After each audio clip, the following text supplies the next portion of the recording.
Góðir fundargestir, bæði hér inni og kannski einhvers staðar í netheimum. Ég ætla aðeins að fjalla kannski togstreitu. Ég held að sé oft á tíðum frjó, hún heilbrigð, milli þessara hugtaka, þjóðskólans og lýðveldi vísindanna, andstæðar eða samhliða hugmyndir. Það sé ágætt þegar maður fer að leggja þetta fyrir sig að reyna að draga fram kannski helstu atriðin sem að aðskilja þessi hugtök ef að þetta eru andstæðar hugmyndir. Ég ekki viss það og það samtvinnast á margan hátt. En ég reyndi hér að draga upp nokkur atriði sem að kannski einkenna þessi kannski mörguleyti óljósu hugtök. Hvað þjóðskólinn? Hvað lýðveldi vísindanna? Hlutverk þjóðskólans held ég í okkar skilningi sé að hafa tiltölulega breiða skírskotun. Hann þurfa að sinna samfélaginu, þurfa að sinna öllum fræðasviðum. Megin hlutverk hans sé að þjóna samfélaginu, að þjóna nemendum, að geta menntað Íslendinga til allra þeirra starfa sem þau þurfa og háskólamenntun krefst. Það sinni atvinnulífinu, að hafi praktíska og beinatengingu við atvinnulífið og hann sinni menningu okkar og sögu.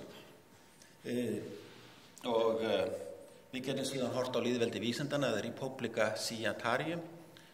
Háskólinn kosmopólisstofnun. Þetta tilvitnun í Björn Olsen. Hann stundar vísindi eða þekkingarleit á forsendum vísindanna. Við umbunum þeim fræðasviðum sem skara fram úr á hinum alþjóðlegu mælistikum vísindanna. Sjálfsögðu eru þetta ekki andstæður. Alþjóðlega þekkingarleit á sér að sjálfsögðu grunn í samfélaginu. Við notum okkar samfélagslegu staðreyndir og okkar samfélagslega umhverfi til þess að verða uppspretta þessa, en þetta sett í kosmopólitískt samhengi og við skoðum þetta alltaf út frá hinum alþjóðlegu fræðilegu þekkingu. Ég held að við getum sagt að Björn Olsen hafi svo sannarlega ekki séð þetta sem andstæður. Hver háskóli fyrir sig má heita borgari í hinum miklu Republica Scientiarum. Eftirleitin eftir hinum huldu sannindum vísindana eru þeim öllum sameiginleg, því eru háskólastofnanir kosmopólitískar stofnanir leið og þeir eru þjóðlegar stofnanir og hefur reynslan sýnt að þetta tvennt fer ekki í bága hvort við annað. Ég held að annað sem hann benti á eru hugtök sem við heldum sem öll sammála að markmið háskóla fyrst og fremst þetta tvennt, að leita sannleikans í hverri fræðigrein fyrir sig og að leiðbeina þeim sem eru í sannleiksleit hvernig þeir eiga að leita sannleikans í hverri grein fyrir sig. Það er að segja, það eru vísindin, þekkingarleitin annars vegar og kennslan eða að uppfræða hins vegar með aðferðum vísindana. Ég held að sem mikilvægt að þegar við skoðum þjóðskólan og skoðum hans í sögulegu samhengi, lengst af var háskólastarf á Íslandi fyrst og fremst á bakkalárstigi, samhliða fagtengdum gráðum í læknisfræði, verkfræði og lögfræði, sem hér hefur komið fram, var rannsóknarhlutverkið tiltölulega lítið. Hann var ekki það sem kallað er í dag rannsóknarháskóli sem kemur að rétt strax, hvað kannski menn eiga við með því hugtaki. Og ég held sem mikilvægt að átta sig á því að í flestum löndum þar sem við berum okkur saman, þar sem eru fjölmargir háskólar, að þeir gegna í mjög mismunandi miklu mæli þessu tvíþætta hlutverki. Við erum rannsóknarháskóla, við erum með grunngreinaháskóla, tækniskóla og fleira. Það sem kannski líka áberandi var að rannsóknarstofnanir eins og komuðu fram hér áður voru byggðar upp með eða án beinna tengsla við háskóla. Og ég held að flestar af þessar stofnanir hafi verið talsvert langt frá háskólanum. Hafrannsóknastofnun, Orkustofnun, Skógrækt ríkisins, Landgræðslan, Rala, Keldur er að vísu rannsóknarstofnun Háskóla Íslands. Og ég held að það hafi verið nokkuð merkileg og svo ég horfi mér nær að í læknisfræði og í skyldnum greinum held ég hafi tengslin við atvinnulífi, það er að segja heilbrigðiskerfið sjálft hafi verið mun sterkari milli háskólans og atvinnulífsins, þá er ég að vísa við gleymið stundum að þið opinbera er atvinnulíf líka, innan á spítölunum held ég hafi verið miklu sterkari tengslan á milli og ég held að og ég vona að ég sé ég segi það talveg stoltur, ég held að læknadeildin hafi verið tiltölulega sterk rannsóknarlega lengst af Háskóla Íslands og ég held að það meðal annars skýrist af þessu að tengsl hins atvinnulífsins og skólans hafi verið sterk og þetta nærði hvort annað og þarna var mikið samtal á milli. En skólinn var, ég held að við getum alveg klárað að hann uppfyllti þetta svona klassíska þjóðskóla hlutverk. Það var breiðaskírskotun. Deildir voru stofnaðar fyrst og fremst með það í huga að geta sinnt grunngreinanámi. Það voru forsendur þess við stofnuðum hinar ýmsu deildir háskólans til að geta sinnt grunngreinanámi og geta menntað íslenska þjóð. Megin hlutverk hans var að þjóna samfélaginu, ég held nemendum, kannski mun síður atvinnulífinu, en ég held að hann hafi sinnt talsvert vel og hafi alltaf haft mjög, sem kemur kannski vel í að heimspekideildin hafi verið kannski eina vísindalega deildin við hafi sinnt menningu okkur og sögu.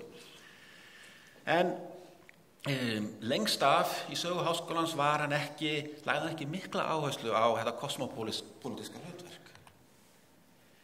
Hann dafnaði fyrir kennslustofnun stöðugur vöxtur og náði yfir flest fræðasvið háskólamenntunar. Sinnti ágætlega þessu hlutverki sínu að rannsaka og hlúa tungu og menningu þjóðarinnar. En þessu fylgir líka hættur. Það er hætta á akademískri innræktun. Ef við ætlum að stefna því að mennta þjóðina hér eingöngu á Íslandi, þá er mikil hætta á þessu. Þetta eru hlutur sem allir háskólar hafa mikið í huga að starfsmennir að komi víða að, nemendur komi víða að. En hætta á akademísku innræktun er eitthvað sem ég held að hafi orðið hér á landi. En ég held kannski það sem að bjargaði mörgum greinum var, það koma alþjóðlegir straumar í gegnum framhaldsnám, bæði austanhafs og vestan. Þannig að þrátt fyrir þessa kannski einangrun í grunnnáminu, þá held ég að það hafi líka verið styrkur að fólk fór út og það fór víða, bæði austanhafs og vestan. Þannig að ég held að íslenskir háskólar hafi notið mjög góðsami og ég þekki það í læknadeildinni. Það er óvenjulegt hvað kennarar og starfsmenn og vísindamenn í læknadeild koma með víðan bakgrunn, borið saman við margar læknadeildir sem ég þekki vel, bæði austanhafs og vestan. Ég held að hafi sinnt með takmörkuðum hætti grunnatvinnuvegum landsmanna, en koma örstutt að rannsóknarháskólanum. Ég held að Háskóli Íslands hafi ekki verið rannsóknarháskóli og ég held að hann hafi ekki stefnt að því og það hafi ekki verið hlutverk hans. Á þess að ég farið náið út í en ég held að Humboldt hafi kannski fyrstur skilgreint með kannski þennan nútíma rannsóknarháskóla þar sem að rannsóknarfrelsið var grundvallaratriði og Þýskaland kannski upphafið 19. aldar og 20. aldar var kannski leiðandi, en það var síðan í Bandaríkjunum sem kannski þessi hugmynd rannsóknarháskólann virkilega náði flugi. Fyrsta stofnun í Bandaríkjunum, Johns Hopkins háskóli, stofnar 1876, var að mörgum talin fyrsti rannsóknarháskóli byggður á hugmyndum Humboldts. Með hruni þýsku akademíunum tóku bandarískir háskólar leiðandi hlutverk og hafa haldið því allt til dagsins í dag. Háskóli Íslands starfaði ekki lengst á 20. öld sem rannsóknarháskóli og það er ekkert að því, það er ekki gildishlaðin fullyrðing, heldur er þetta held ég staðreynd þegar við horfum á starfsemi skólans. Bandaríkin hafa verið ráðandi síðustu 75 árin og við kíkjum á Shanghai-listan sem ég held að sé fyrst og fremst mælikvarði á rannsóknarhlutverk frekar en kennsluhlutverk háskóla, að þá er það áberandi að engilsaxnesku skólarnir skara þar tiltölulega fram úr, bandarískir og breskir háskólar. Það er líka athyglisvert að Norðurlöndin koma þar mjög sterkt út. Og ég ætla ekki að fara nánar út í þetta en þetta eru hlutir og íslensk akademi er ekki eigi rætur mjög mikið í þessum tveimur samfélögum og ég held að það sé ekki skrítið að menn hafi farið að gera kröfu það þegar líður á 20. öldina að við þyrftum að taka upp þetta módel. Miðlun þekkingar, kennsla og sköpun þekkingar rannsóknir, ef við setjum þetta upp á einfaldan hátt, þá held ég lengst af hafi Háskóli Íslands verið á bakkalársstiginu og þar var hlutfall kennslunnar margfalt meira en hlutverk rannsóknanna. Ef við förum síðan niður og síðan yfir í doktorsnámið og þá í rannsóknarháskólanum verður doktorsnámið kannski megin kjarni í hlutverki rannsóknarháskólans er það doktorsnámið frekar en grunnnámið sem verður megin viðfangsefni viðkomandi rannsóknarháskóla og skilgreinir hann sem rannsóknarháskóla borið saman við grunngreinaháskóla. Að sjálfsögðu eru flestir háskólar blandað þessu tvennu og sérstaklega stóru háskólanir á Norðurlöndunum, stóru fylkisháskólanir í Bandaríkjunum og svo framvegis. Og þarna þarf að vera mikið samspil á milli. En við vorum með áherslu í okkar háskóla á miðlun þekkingar og mun minna á sköpun þekkingar. En ég held að upp á 1990 hafi þetta, eða jafnvel aðeins fyrr, upp úr 1990 hefst svona fyrsti vísir að doktorsnámi og ég held að kannski að stefna Háskóla Íslands 2006 hafi virkilega markað þetta. Að við ætluðum að taka skref til þess að þjóna sem best íslensku samfélagi hefur Háskóli Íslands sett sér það langtímamarkmið að vera meðal 100 bestu háskóla í heimi. Ég held að þetta hafi verið kannski miklu stærri breyting heldur en við höfum kannski gert okkur í hugargrunn og jafnvel að stefnan sjálf hafi ekki alveg kannski átta sig á því hversu róttæk breyting þetta var.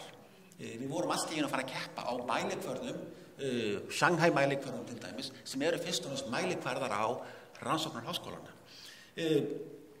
Og ég held við aldrei spurt okkur, vorum við að hafna þjóðskólamódelinu? Ætluðum að halda áfram að byggja rannsóknarháskólan með breiða skírskotinu í öll fræðasvið háskólans og ég held að öllum hafi verið ljóst á þessum tíma var Háskóli Íslands allt of lítill til þess að verða víðtækur rannsóknarháskóli á öllum fræðasviðum. Og ég held að þarna hafi myndast togstreita. Ég held að hún hafi verið mjög gagnlegt og þarft skref og nauðsynlegt skref, en þetta skapaði togstreitu. Við sjáum það ennþá í dag. Umbunarkerfin hafa komið upp þarna í kringum 85-90 og þau voru fyrst og næst á rannsóknirnar, þar sem menn sáu að það var kannski skortur. Menn fóru að umbuna fyrir þetta. Í vaxandi mæli fórum við að mæla Háskóla Íslands sem rannsóknarháskóla með stefninu 2006, mjög jákvætt skref, en þetta skapaði togstreitu inn í skóla sem hafði ekki þessa hefð. Doktorsnámið gífurlegur vöxtur. 1999 voru 36 innritaðir nemendur, 2006 voru 190, 2017 voru 746. Þetta er lang hraðasti vöxturinn innan skólans og námsstigum þarna á doktorsnámsstiginu. Við stundum doktorsnám með allar deildir skólans, fjármagn og óviss. Þetta er mjög alþjóðlegra önnur námsstig. Það er þriðjungur nema í doktorsnámi með erlend ríkisfang. Við erum þarna að taka upp hið alþjóðlega módel. Og ég held að þetta hafi skapað þarna togstreitu og það er óhjákvæmilegt. Þjóðskóli eða rannsóknarháskóli, umbunum við fyrir kennslu eða rannsóknir, hvoru tveggja. Hvernig ætlum við að samrýma þessi tvö ólíku hlutverk, eða að vissuleyti ólíku hlutverk? Erum við að stefna að uppbyggingu á öllum fræðasviðum? Ég held að það sé bjartsýni og við munum ekki, Háskóli Íslands muni ekki geta starfað sem víðtækur rannsóknarháskóli með sama hætti og stóru háskólarnir á Norðurlöndunum eða stóru fylkisháskólarnir í Bandaríkjunum. Ég held að háskólarnir séu lítill til þess. Við erum ekki lítill til að vera rannsóknarháskóli, en ég held að við séum lítill til þess að verða víðtækur rannsóknarháskóli. Ég held við þurfum að taka þessu umræðum hvernig ætlum við að taka þessum átökum. Hver er stefnan í uppbyggingu doktorsnámsins? Erum við að stefna að uppbyggingu öllum fræðasviðum, eins og ég sagði? Viljum við verða sjálfbæri menntun íslenskra doktorsnema? Þetta er mjög mikilvæg umræða.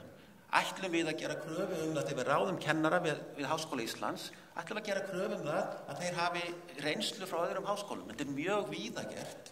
Innræktun held ég að sé verulega hættuleg ef við hugsum ekki út í þessa hluti. Ég held að doktorsnámið eigi í eðli sínu að vera alþjóðlegt. Ég held að það eigi að byggja á alþjóðlegum forsendum og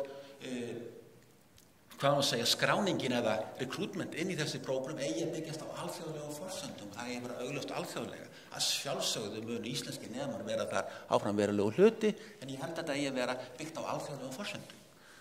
Ég held við að setja okkur einfalda hluti eins og að doktorsnám þurfi að innihalda svo marga doktorsnema og hann hafi fræðilegt samhengi þannig að doktorsnemandi séu nógu margir að þeir myndi fræðasamfélag. Og ég held að þetta sé gallin í því sem hefur kannski verið í okkar svona kaotísku uppbyggingu og doktorsnámanu við höfum ekki hugað nógu vel að þessu. Hvernig fjármögnum við þetta námstig? Viljum við vaxa sem breiðfylking allra fræðasviða á öllum fræðasviðum eða viljum við beina sjónum af þeim fræðasviðum sem getum skorað fram úr alþjóðlega? Þetta eru spurningar sem við þurfum að leggja fyrir okkur. Við þurfum að huga að akademískri innræktun. Hvernig skipuleggjum við námið á doktorstigi? Ég held við ekki að gera það á forsendum deildana. Við eigum að gera það held ég á forsendum aðferðafræðilegra nálgunar og hún getur oft á tíðum og í mörgum tilfellum tegina sem á milli deilda. Ég held við þurfum að brjóta okkur svolítið út úr deildamúrunum þegar við kemur að uppbyggingu doktorsnámsins og sviðsmúrunum. Þetta þarf að vera byggt á rannsóknar aðferðafræðilegri nálgun frekar en fagþekkingu viðkomandi háskóladeilda. Hvernig tryggjum við gæði námsins? Hvernig tryggjum við alþjóðlega strauma í akademísku samfélagi okkar? Og hvernig viðhöldum við sátt á milli þessara tveggja grunnþátta háskólastigsins, rannsókna og kennslu? Þjóðskólinn hefur að mörgu leyti þjónað menntunarhlutverki sínu vel. Háskóli Íslands er þó í dag mun flóknari stofnun en sú sem ríkjandi var stærsta síðustu aldar og við þurfum að finna betra jafnvægi á milli ólíkra hlutverka skólans. Takk fyrir.